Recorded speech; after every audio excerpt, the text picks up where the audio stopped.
கிறிஸ்துவுக்குள் மிகவும் பிரியமானவர்களே, இயேசு கிறிஸ்துவின் நாமத்தில் உங்கள் யாவரையும் அன்போடு கூட நான் வாழ்த்துகிறேன்.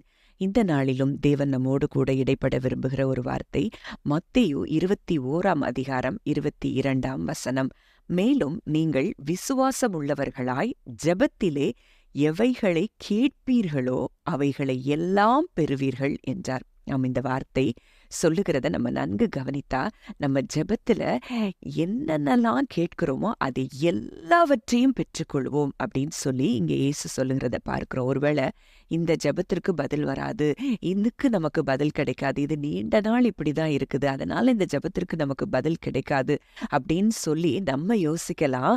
ஆனா இந்த இடத்துல இயேசு சொல்லுகிறது என்னன்னா, நீங்கள் விசுவாசம் உள்ளவர்களாய் ஜெபத்திலே எவைகளை கேட்பீர்களோ அவைகளை எல்லாம் பெறுவீர்கள் அப்படின்னு சொல்லி அவர் ஒரு வாக்குத்தத்தத்தை நமக்கு கொடுத்திருப்பார் என்றால், இன்றைக்கு உங்க வாழ்க்கையில கூட நீங்க அப்படிப்பட்ட சந்தேகங்களுக்குள்ள நீங்க போய்கொண்டிருக்க கூடும். இந்த ஜெபத்திற்கு எனக்கு பதில் வருமா, கிடைக்காதா, கிடைக்குமா அப்படின்னு சொல்லி நிறைய சிந்தனைகளுக்குள்ள, போராட்டங்களுக்குள்ள நீங்க நின்று கொண்டிருக்கலாம். ஆனால் இன்றைக்கு தேவன் உங்களுக்காக பிரத்யட்சமாக பேசுகிற ஒரு வார்த்தை, உங்கள் ஜெபங்கள் எல்லாவற்றிற்கும் உங்களுக்கு பதில் உண்டு என்று சொல்லி தேவன் சொல்லுகிறார். இந்த வார்த்தை சொல்லப்பட்ட சூழ்நிலை நம்ம கவனித்து பார்த்தோம்னா, அவங்க நகரத்துக்கு திரும்பி வருகையில் அவருக்கு பசி உண்டானப்போ வழி அருகே ஒரு அத்தி மரத்தை பார்த்து அதனிடத்திற்கு போய் அதுல இலைகள் அல்லாமல் வேறொன்றையும் காணாமல், இனி ஒரு காலும் உன்னிடத்தில் கனி உண்டாகாதிருக்க கடவது என்றார்.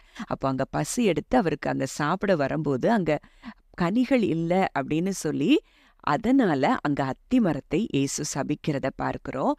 உடனே அத்தி மரம் பட்டு போயிற்று. அந்த சொன்ன மாத்திரத்துல அந்த அத்தி மரம் பட்டு போயிற்று என்று சொல்லி பார்க்கிறோம். மார்க்கு சுவிசேஷத்துல நம்ம பார்க்கும்போது அது மறுநாள் பட்டு போனதாய் எழுதப்பட்டிருக்கிறத பார்க்கிறோம். அப்போ சீஷர்கள் அதை கண்டு இந்த அத்தி மரம் எத்தனை சீக்கிரமாய் பட்டு போயிற்று என்று சொல்லி ஆச்சரியப்பட்டார்கள். இதுல நான் விசுவாசிக்கிறேன், தேவன் இந்த இடத்துல சீஷர்களுக்கு ஒரு காரியத்தை கற்றுக் கொடுக்க விரும்பி இருக்கிறார். அதனாலதான் அந்த காரியத்தை அவர் செய்திருப்பான்னு சொல்லி நான் விசுவாசிக்கிறேன். இந்த இடத்துல அவங்க ஆச்சரியப்படும் போது இயேசு அவங்கள பார்த்து சொல்லுகிறார், நீங்கள் சந்தேகப்படாமல் விசுவாசம் உள்ளவர்களாய் இருந்தால் இந்த அத்தி மரத்திற்கு செய்ததை நீங்கள் செய்வதும் அல்லாமல், இந்த மலையை பார்த்து நீ பெயர்ந்து சமுத்திரத்திலே தள்ளுண்டு போ என்று சொன்னாலும் அப்படி ஆகும் என்று மெய்யாகவே உங்களுக்கு சொல்லுகிறேன் அப்படின்னு சொல்லி இயேசு இந்த இடத்துல ஒரு காரியத்தை சீஷர்களுக்கு கற்றுக் கொடுக்கிறதும் அல்லாமல் இன்றைக்கு நமக்கும் இந்த காரியத்தை கற்றுக் கொடுக்க விரும்புகிறார். அப்போ நம்ம இருதயத்துல கொஞ்சம் கூட சந்தேகப்படாம, நான் சொல்றேன் இந்த காரியம் மாறுதலாய் முடிகிறது, நான் பேசுறேன் இந்த மலை, இந்த பிரச்சனை, இந்த மலை போல இருக்கக்கூடிய இந்த பிரச்சனை அப்படியே அது பெயர்ந்து சமுத்திரத்திலே அது தள்ளுண்டு போகிறது அப்படின்னு சொல்லி நீங்க சொன்ன பிறகு நடந்துச்சு அப்படின்னு சொல்லி ஆணித்தரமாய் நீங்கள் விசுவாசிக்கும் போது அந்த காரியம் அது அப்படியே மாறி இருக்கும் அப்படிங்கிறது தான் இங்க தேவன் நமக்கு சொல்லி கொடுக்க விரும்புகிற ஒரு சத்தியமாய் இருக்கிறது.